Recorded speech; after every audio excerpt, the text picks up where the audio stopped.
Hi friends, welcome back to our channel. ఈరోజు వీడియోలో వచ్చేసి పలోజా ప్యాంట్ కటింగ్ అండ్ స్టిచ్చింగ్ అయితే చూపిస్తాను. సో వీడియోని అయితే స్కిప్ చేయకుండా చూడండి. డ్రాఫ్టింగ్ వచ్చేసి ఇది ఆల్రెడీ వీడియో చేశాను, డిస్క్రిప్షన్లో ఇస్తాను. మెజర్మెంట్స్ వచ్చేసి waist round 34, hip round 40, length 37, bottom round అంటే యాంకిల్ రౌండ్ 12 ఇంచెస్ అనమాట. ఈ మెజర్మెంట్స్ అయితే కావాలి. నీట్ ఫిట్టింగ్ కావాలి అంటే ఫోల్డింగ్ సైడ్ 2 ఫోల్డ్స్ అనేవి మన సైడు, 4 ఓపెన్స్ అనేవి ఆపోజిట్ సైడ్ ఉండేలాగా చూసుకోండి. డిజైన్ అనేది ఉల్టా లేకుండా చూసుకోండి. ఇప్పుడు వచ్చేసి ఒక స్ట్రైట్ లైన్ అయితే మార్కింగ్ చేసుకోండి. కింద ఫోల్డ్ చేసి స్టిచ్ చేయడం కోసము 1 ఇంచ్ 1.5 ఇంచ్ అనేది తీసుకోవచ్చు, అది మన ఇష్టము. 1 ఇంచ్ తీసుకున్నా సరిపోతుంది పలోజాకి. ఇప్పుడు ఇక్కడ వచ్చేసి 3 ఇంచెస్ అయితే తీసుకోండి. ఇది ఎక్స్ట్రా మార్కింగ్ అనమాట, ఫ్లేర్ కోసం. ఈ విధంగా మార్కింగ్ చేసినాక స్ట్రైట్ లైన్ అనేది డ్రా చేసుకోండి. 2 ఇంచెస్ నుంచి 4 ఇంచెస్ వరకు తీసుకోవచ్చు క్లాత్ని బట్టి. నేనైతే 3 ఇంచెస్ అనేది వదిలేసాను, అది లాస్ట్లో మీకు అర్థమవుతుంది కటింగ్ చేశాక. ఇక్కడ ఫోల్డింగ్ కోసం నేను 1.5 ఇంచ్ అయితే వదిలేస్తున్నాను. 1 ఇంచ్ అయినా తీసుకోవచ్చు. పలోజాకి అంత అవసరం లేదు, 1.5 ఇంచ్ అవసరం లేదు. క్లాత్ ఉందనేసి నేను వదిలేస్తున్నాను. నెక్స్ట్ వచ్చేసి లెంత్ 36 ఇంచెస్. ఇక్కడ వచ్చేసి 36 అనేది మార్కింగ్ చేసుకోండి. కింద మనం 1.5 ఇంచ్ మార్కింగ్ చేసాం కదా, అక్కడ నుంచి 36 అనేది మార్కింగ్ చేసుకోండి. ఇప్పుడు వీటిని కలుపుతూ లైన్ అనేది డ్రా చేసుకోండి. ఫ్లేర్ పలోజా అనమాట. ఇప్పుడు ఇక్కడ ఎలాస్టిక్ వచ్చేసి 1 ఇంచ్ ఉంది. సో 1 ఇంచ్ ఉంటే ఇక్కడ 1/2 ఇంచ్ ఎక్స్ట్రా యాడ్ చేస్తే 1.5 ఇంచ్ వస్తుంది. డైరెక్ట్ క్లాత్ జాయిన్ చేయకుండా ఫోల్డ్ చేసి స్టిచ్ చేస్తామన్నమాట. అందుకు ఇప్పుడు మీకు ఎలాస్టిక్ 2 ఇంచెస్ అనుకోండి, ఎక్స్ట్రా 1/2 ఇంచ్ 2.5 అనమాట. 1.5 ఉంటే 2 ఇంచ్. ఆ విధంగా ఎలాస్టిక్ ఎంత ఉంటే దానికి 1/2 ఇంచ్ అనేది యాడ్ చేసుకోండి. ఈ విధంగా లైన్స్ అనేవి డ్రా చేసుకున్నాక ఇక్కడ రౌండ్ మెజర్మెంట్ అనేది మార్క్ చేయాలా. దానికి ఫార్ములా వచ్చేసి హిప్ ప్లస్ 10/4 లూజ్ వస్తుంది. 40 ప్లస్ 10/4 అంటే 12.5 వస్తుంది. అది వచ్చేసి మనము మార్కింగ్ చేసుకోవాలి. ఎక్కడి నుంచి ఎక్కడ అంటే ఇప్పుడు మనం ఒక లైన్ డ్రా చేసాం కదా 3 ఇంచెస్, అక్కడ నుంచి వీడియోలో బాగా చూడండి. ఇక్కడ వచ్చేసి మనము 12.5 అనేది మార్కింగ్ చేసుకోవాలి. నెక్స్ట్ వచ్చేసి క్రాచ్కి వచ్చేసి ఫార్ములా హిప్ బై 4 ప్లస్ 3 అనేది తీసుకోండి, చాలా నీట్గా సెట్ అవుతుంది. 40/4 ప్లస్ 3 అంటే 13 ఇంచెస్ అయితే వస్తుంది. ఈ పాయింట్ దగ్గర నుండి 13 ఇంచెస్ అయితే మార్కింగ్ చేసుకోండి. ఇక్కడ ఎంత రాసాం మనం ఇందాక 12.5 కదా, ఇక్కడ కూడా 12.5 ఉండేలాగా చూసుకోండి. క్రాస్ అనేది రాదు, చాలా నీట్గా వస్తుంది. ఈ విధంగా లైన్స్ అనేవి ఎక్స్టెండ్ చేసుకోండి. నెక్స్ట్ వచ్చేసి ఇక్కడ ఈ పాయింట్ దగ్గర నుండి 1 ఇంచ్ అనేది అవుట్ సైడ్కి మార్కింగ్ చేయండి. అది ఎందుకంటే బ్యాక్ క్రాచ్ కోసం. ఓకే, ఇక్కడ నుంచి ఇక్కడికి లైన్ అనేది డ్రా చేసుకోండి. ఫస్ట్ స్ట్రైట్ అనేది ఫ్రంట్ కోసము, నెక్స్ట్ క్రాస్గా వచ్చింది అది వచ్చేసి బ్యాక్ కోసము. ఇప్పుడు ఇక్కడ నుంచి స్టార్టింగ్ వీటికి వచ్చేసి మనము సైజుని బట్టి మార్కింగ్ చేసుకుంటాము. ఓకే, హిప్ రౌండ్ 20-29 ఉంటే 1.25, 30-39 ఉంటే 2 ఇంచెస్, 40-49 ఉంటే 3 ఇంచెస్, 50 ప్లస్ ఉంటే 3.5 to 4 ఇంచెస్ వరకు పెట్టుకోవచ్చు. ఇక్కడ హిప్ రౌండ్ అనేది మనకి 40 ఇంచెస్ కదా, ఈ పాయింట్ దగ్గర నుండి ఫస్ట్ 3 ఇంచెస్ ఒకసారి మార్కింగ్ చేయండి. నెక్స్ట్ వచ్చేసి ఇది ఫ్రంట్కి. ఓకే, ఇప్పుడు ఇక్కడ నుంచి అది బ్యాక్ అక్కడ నుండి అక్కడికి 3 ఇంచెస్. సో దానికి సపరేట్గా 3 ఇంచెస్ అనేది మార్కింగ్ చేసుకోండి, అప్పుడు కన్ఫ్యూజ్ అవ్వరు. ఇది ఫ్రంట్ నుంచి 3 ఇంచెస్, బ్యాక్ లైన్ నుంచి 3 ఇంచెస్. ఇప్పుడు వచ్చేసి మిడ్ పాయింట్ తీసుకోండి. రెండింటికి మిడ్ పాయింట్ తీసుకొని ఒక 1 ఇంచ్ డౌన్ అనేది వచ్చేయండి. ఫ్రీ హ్యాండ్తో అయినా ఫ్రెంచ్ స్కేల్తో అయినా మనం కర్వ్ అయితే డ్రా చేసుకోవాలి. సో ఫస్ట్ వచ్చేసి నేను ఫ్రంట్కి 3 ఇంచెస్ మార్కింగ్ చేసాం కదా, అక్కడి వరకు ఒక కర్వ్ అనేది డ్రా చేయండి. లైట్ కర్వ్ అండి, ఎక్కువ కర్వ్ డీప్ పోవాల్సిన అవసరం లేదు. మళ్ళీ బ్యాక్ వచ్చేసి జస్ట్ 1 ఇంచ్ డౌన్కి వచ్చేసి ఈ విధంగా స్కేల్ పెట్టేసి బ్యాక్ మార్కింగ్ చేస్తాం కదా, అక్కడి వరకు డ్రా చేయండి. ఇప్పుడు వచ్చేసి ఫ్రంట్ మార్కింగ్ చేస్తాం కదా, అక్కడ నుంచి ఇక్కడికి మిడ్ పాయింట్ తీసుకోండి. ఇప్పుడు ఇక్కడ నుంచి ఇక్కడికి ఎంత వచ్చిందో చూసుకొని 8 ఇంచెస్ వచ్చింది కదా, ఈ విధంగా 8 ఇంచెస్ మార్కింగ్ చేసుకొని స్కేల్తో ఒక లైన్ అయితే మనము డ్రా చేయాలి. ఈ లైన్ని బేస్ చేసుకొని మనం యాంకిల్ రౌండ్ అనేది మార్కింగ్ చేస్తాము. సో ఇది ఇంపార్టెంట్. ఈ విధంగా లైన్ మొత్తం కింది వరకు డ్రా చేసుకోండి. నెక్స్ట్ వచ్చేసి యాంకిల్ రౌండ్, బాటమ్ రౌండ్ అనమాట. బాటమ్ రౌండ్కి ఫ్లేర్ కావాలి అనుకుంటాం, ఫ్లేర్ ఉండాలి కదా పలోజా అంటే.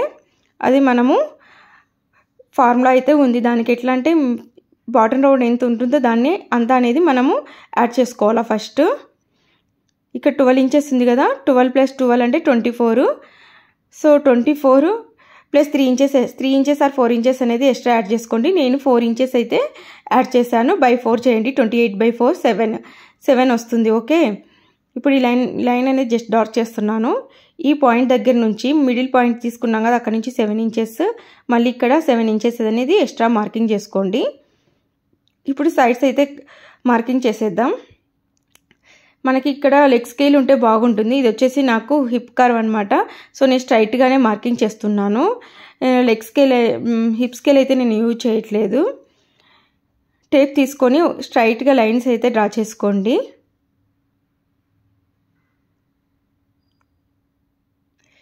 ఈ ఫార్ములాస్తో మీరు ఏ సైజు వారికైనా చాలా నీట్ ఫిట్టింగ్తో కటింగ్ అండ్ స్టిచ్చింగ్ చేయొచ్చు. ఈ వీడియో వచ్చేసి నీట్గా చేశాను ఒకటి ఫార్ములాస్ వీడియో, అది ఒకసారి చూడండి. ఇక్కడ చూసారు కదా, ఒక 1/2 ఇంచ్ ఇక్కడ పాయింట్ నుండి ఇక్కడికి 1/2 ఇంచ్. అది ఎందుకు అంటే బ్యాక్ సైడ్ కోసం, ఫ్రంట్కి కాదు. సేమ్ రెడీమేడ్ పలోజా లానే వచ్చేస్తుంది మనకి ఇది. ఇప్పుడు బ్యాక్ సైడ్ కోసం ఈ విధంగా 1/2 ఇంచ్ కింద పెట్టేసి మార్కింగ్ చేసాము. ఇటు సైడ్ అయితే కంప్లీట్ అయిపోయింది. నెక్స్ట్ ఇక్కడ వచ్చేసి మనం ఎక్స్ట్రా 3 ఇంచెస్ మార్కింగ్ చేసాం కదా, ఇక్కడ వచ్చే ఈ 3 ఇంచెస్ అనేది మనం మార్కింగ్ చేసుకున్నాము. ఇక్కడ వచ్చేసి మిడ్ పాయింట్ తీసుకోండి. ఇక్కడ కర్వ్ అయినా ఇచ్చుకోవచ్చు, లేకపోతే నార్మల్గా అయినా డ్రా చేసుకోవచ్చు. ఫ్రీ హ్యాండ్ అయినా సరే లైట్ కర్వ్ అనేది ఇచ్చుకోండి. నేను లైట్ కర్వ్ అయితే ఇచ్చాను. నెక్స్ట్ టేప్తో ఈ పాయింట్ దగ్గర నుంచి ఎంతవరకు ఎక్స్టెండ్ అవుతుందో చూసుకొని, మనం ఎంత క్లాత్ వదిలితే అంతవరకు ఎక్స్టెండ్ అవుతుంది. ఈ విధంగా మార్కింగ్ చేసుకోండి. ఇది వచ్చేసి మనకి కింద ఎక్స్ట్రా ఫ్లేర్ కోసము యాడ్ అవుతుంది. మనం మొత్తం టోటల్ స్టిచ్చింగ్ వచ్చేసి 1/2 ఇంచ్తో స్టిచ్ చేసుకోవాలి ఎక్కడైనా. ఈ విధంగా మార్కింగ్ చేశాక లెంత్ అనేది మెజర్ చేసుకోవాలి. ఇక్కడ నుంచి ఇక్కడికి ఎంత వచ్చింది. సేమ్ ఇక్కడ కూడా ఈ పాయింట్ దగ్గర నుండి ఎంత వచ్చిందని చెక్ చేసుకోవాలి. నాకు సేమ్గా వచ్చింది. ఒకవేళ రాకపోతే కరువు తీయాలి. ఇప్పుడైతే మొత్తము డ్రాఫ్టింగ్ అయిపోయింది. ఇప్పుడు కటింగ్ అయితే చేసేసుకుందాము. ఫస్ట్ వచ్చేసి మనము బ్యాక్ కటింగ్ అయితే చేసుకోవాలి, గుర్తుపెట్టుకోండి. నెక్స్ట్ ఈ విధంగా కటింగ్ చేసుకున్నాక ఇక్కడ వచ్చేసి ఫోల్డ్ చేసి కటింగ్ చేయండి. మనము ఎలాస్టిక్ పెడతాం కదా దానికి, అప్పుడు మనం స్టిచ్చింగ్ చేసేటప్పుడు చాలా నీట్గా ఉంటుంది అనమాట. ఎలాంటి అంటే హెచ్చు తగ్గులు అట్లా రాకుండా ఉండడం కోసం ఈ విధంగా కటింగ్ అయితే చేసుకోవాలి. నెక్స్ట్ వచ్చేసి ఫ్రంట్ పార్ట్ కటింగ్ అయితే చేసేసుకుందాం. బ్యాక్ తీసేసి ఇలా రాసుకోండి, కన్ఫ్యూజ్ అవ్వకుండా ఉంటారు. నెక్స్ట్ వచ్చేసి ఫ్రంట్ పార్ట్ అప్పుడు కింద కూడా ఇక్కడ కట్ చేసుకోవాలి. ఇలా కట్ చేసుకొని ఫ్రంట్ క్రాచ్ అనేది కట్ చేసుకోండి. నెక్స్ట్ స్టిచ్చింగ్ కోసం పోదాము. ఫస్ట్ బ్యాక్ క్రాచ్ అనేది స్టిచ్ చేయండి. సేమ్ అలానే ఫ్రంట్ క్రాచ్ కూడా స్టిచ్ చేయండి. 1/2 ఇంచ్తో స్టిచ్ చేసుకోండి. ఇక్కడ వచ్చేసి ఒక 1 ఇంచ్ అనేది వదిలేసి స్టిచ్ చేసుకోండి. ఈ 1 ఇంచ్ అనేది మనం ఎలాస్టిక్ ఇంకా నాడ కావాలనుకుంటే నాడ కూడా పెట్టుకోవచ్చు, దాంట్లో నుంచి వెళ్తుంది. ఇప్పుడు స్టిచ్ చేస్తాను. ఇక్కడ వచ్చేసి 1 ఇంచ్ అనేది నేను వదిలేసాను. సో ఫ్రంట్ కూడా ఇదే విధంగా స్టిచ్ చేసుకోండి. దీంట్లో నుంచి మనం ఎలాస్టిక్ అనేది పంపించేసేయచ్చు. నెక్స్ట్ ఫ్రంట్ కూడా అలానే స్టిచ్ చేసేసాను. ఇప్పుడు వచ్చేసి మనము దీన్ని ఇలా ఓపెన్ చేసేసి రాంగ్ సైడ్ కిందికి పెట్టండి.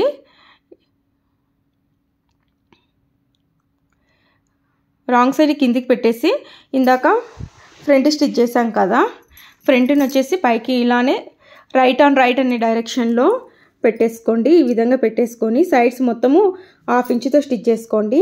మొత్తం 4 సైడ్స్ వస్తాయి మనకి.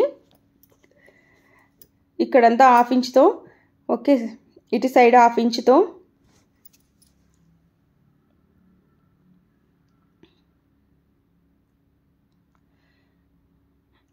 క్రాచ్ దగ్గర కూడా మనము 1/2 ఇంచ్తో అయితే స్టిచ్ చేసుకోవాలా.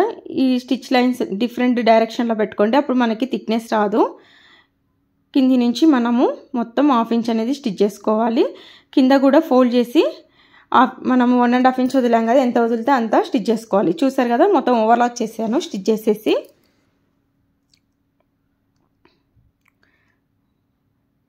కింద వచ్చేసి ఫోల్డ్ చేసి స్టిచ్ చేసుకోవాలా. బాటమ్ దగ్గర కూడా మనము 1.5 ఇంచ్ వదిలేస్తాను. మీరు 1 ఇంచ్ వదిలితే జస్ట్ హాఫ్ ఇంచ్ పెట్టచ్చు. ఇక్కడైతే నేను 3/4 దాకా పెట్టేస్తాను. నెక్స్ట్ వచ్చేసి ఇక్కడ మనము ఎక్స్ట్రా 1.5 ఇంచ్ అని తీసుకున్నాం కదా, పైన half inch, first half inch అనేది ఫోల్డ్ చేసి తర్వాత ఎలాస్టిక్ చూడండి పెడుతున్నాను. ఈ విధంగా వస్తుంది అనమాట. హాఫ్ ఇంచ్ ఇట్లా ఫోల్డ్ చేసి ఇలా పెట్టి కుట్టాలన్నమాట. ఎలాస్టిక్ అయితే ఫస్ట్ పెట్టాం మనము, నార్మల్గా స్టిచ్ చేసేయాలి. హాఫ్ ఇంచ్ ఫోల్డ్ చేసి 1 ఇంచ్ అనేది పెట్టేసేయాలి. మనం ఎంత వదిలేము టోటల్ 1.5 ఇంచ్, దాంట్లో హాఫ్ ఇంచ్ ఫోల్డ్ చేసి మళ్ళీ 1 ఇంచ్ ఫోల్డ్ చేయండి, సరిపోతుంది. మొత్తం స్టిచ్ చేసేసుకోండి.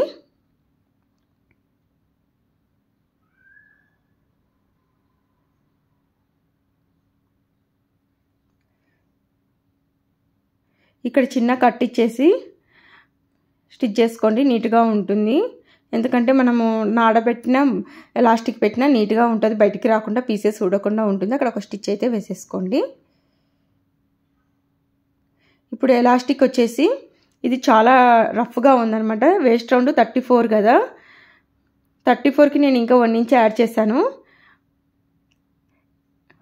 యాడ్ చేసి ఇక్కడ వచ్చేసి 1 ఇంచ్ నేను ఇక్కడ ఏం చేస్తున్నానంటే 1 ఇంచ్ మార్కింగ్ చేసేసుకొని ఈ 1 ఇంచ్ పాయింట్ అక్కడ 1 ఇంచ్ పాయింట్ పెట్టేసి ఇక్కడికి స్టిచ్ చేయండి. అప్పుడు కరెక్ట్ మనకి 34కి కరెక్ట్ సెట్ అవుతుంది. ఎలాస్టిక్ మంచి క్వాలిటీ ఉంటే మనము 1.5 ఇంచ్ వరకు తగ్గించవచ్చు. క్వాలిటీ లేకపోతే కానీ రఫ్గా ఉంటే మనం ఎంత వేస్ట్ ఉంటే అంత పెట్టేసుకోండి. ఇప్పుడు స్టిచ్ చేసేసాను ఇక్కడ. ఇప్పుడు పిన్తో ఎలాస్టిక్ అనేది లోపలికి పంపించేసుకోండి.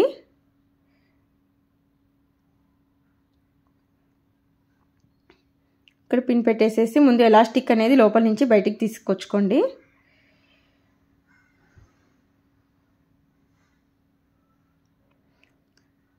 ఈ విధంగా చిన్నగా పెట్టేసుకోండి. ఇప్పుడు మనకి 1 ఇంచ్ ఎలాస్టిక్ ఉందనుకో, ఒక్క లైన్ అనేది ఎక్స్ట్రానే పెట్టుకోండి.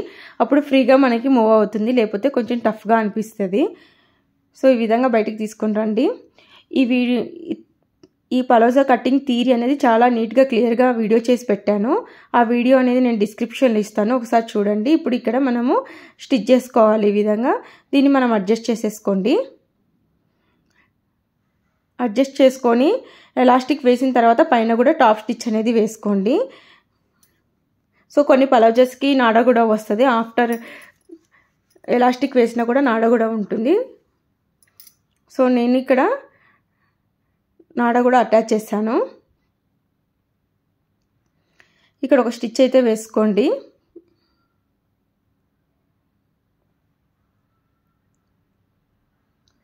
చూసారా, నేను నాడ కూడా ఇచ్చాను.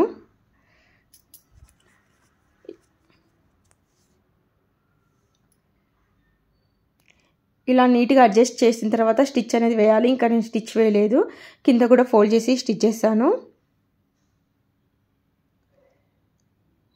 Please like, share and subscribe our channel friends. Thanks for watching.